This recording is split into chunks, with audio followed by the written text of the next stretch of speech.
So, Jolly's security team, their #1 job is to get that robot, that security defusal robot, through this slums to cut their way into a dirty bomb lab, get the medical samples they need, and escape on chopper. First thing Jolly's doing, he's just made himself a soldier, because the first thing they gotta do is blow up that gate right there, because the defusal robot will not be able to make it through. So Jolly's playing smart.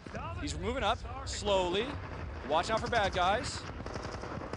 Take it easy, Jolly, be careful. And yep, getting a couple kills. In fact, actually, somebody else, another soldier, was playing the bomb. Now Jolly's gonna move up. Hopefully he'll get that bomb planted. Come on, come on. A lot of pressure, he's under fire. Yes, he nailed it, okay. Now, it's gonna take 40 seconds for that thing to blow. The enemy team, their engineers can still defuse it. So it's imperative that everybody defend that thing.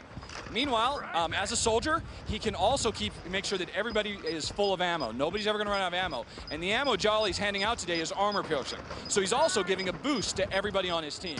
Because that's really what BRINK is all about.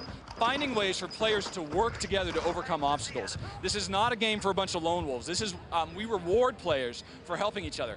Now, unfortunately, he took too many bullets to the face. Hopefully, a medic's gonna come along and save him. But let's see if that actually comes out. You can actually, while you're down, you can actually watch and see them. And in fact, looks like we got a medic here. Boom, a medic did his job.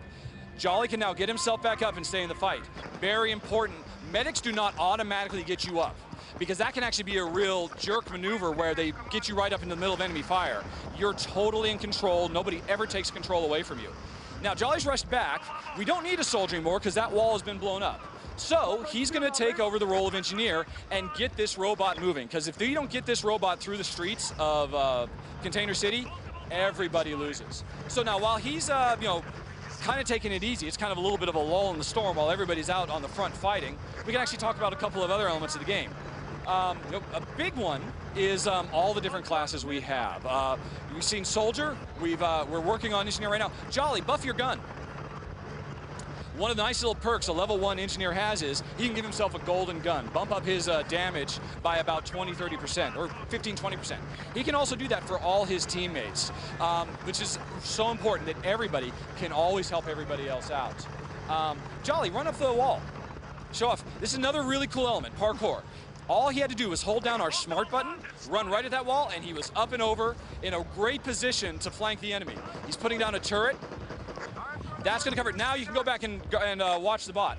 That turret's gonna take care of business while he's still getting this bot through the streets. So that's kind of an example of the tactics you can have, in the middle of gameplay.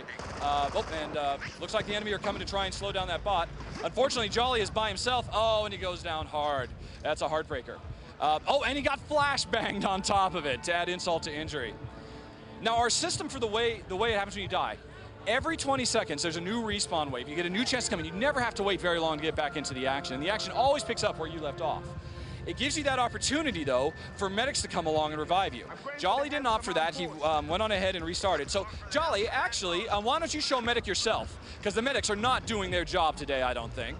So he's just changed himself into medic. And you notice you can instantly, on the fly, change your class. There's no having to go out to some menu, no really slow, laborious process to drag him down. Jolly just saved that guy's life. You see how he stabbed himself in the chest with that EpiPen, and now that guy's back up and in the fight. Jolly can also heal himself anytime he wants. Although first he's going to take care of, he's actually really taking a chance. Just stabbed himself in the chest. You notice his life meter got longer, which is good, because then he took a couple of hits. He would have been dead had he not actually done that. So we're really in the heat of things now, trying to keep that bot moving.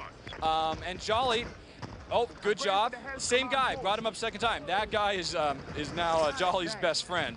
Because, that guy is going to be on the lookout to help Jolly whenever he can, because Jolly's helped him so much. Let's see.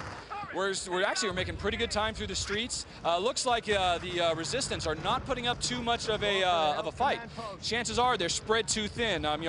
But that can happen because there's actually a lot of objectives going on in this mission besides this bot. This is the primary thing.